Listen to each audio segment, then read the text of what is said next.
Good morning and welcome to your Tuesday 2-minute tip. I recently had a post on Instagram about putting things in the freezer. We talk about that a lot. It's the best way to hit the pause button on everything from fresh spinach to chicken to stock.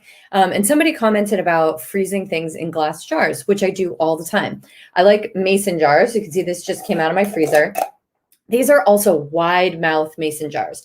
What this does is it makes it really easy to get the stuff from the inside out. So since there's no taper at the neck, this is frozen now, but if I wanted to get this out, I would just leave the lid on and put it upside down and run this under hot water. And when the outside melts, the whole block will slip out, and then I could heat this immediately in a pan, and it's faster to go from frozen.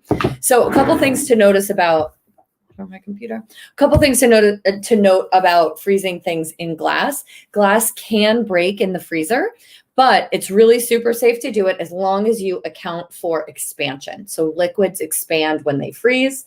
And you can see here, let me see if I can get you a good angle. You can see how much space I've given this, about a solid inch, inch and a half.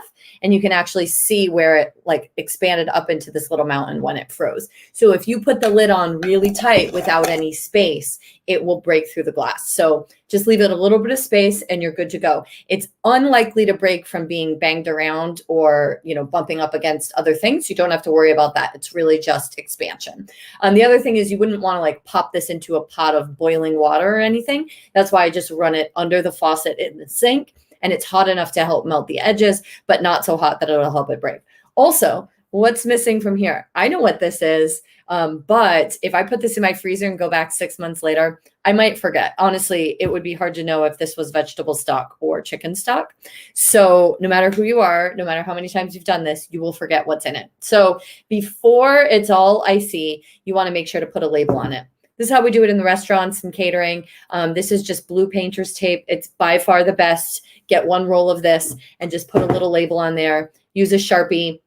The Sharpie won't bleed off when it's cold, and this tape will stick. It will not fall off when it's cold or frozen, but it's very, very easy to peel off before putting it in the dishwasher or washing it. So best combination right here. Honestly, there's not even a second in line. You can't beat it. Get a roll of tape, get a Sharpie, you're good to go.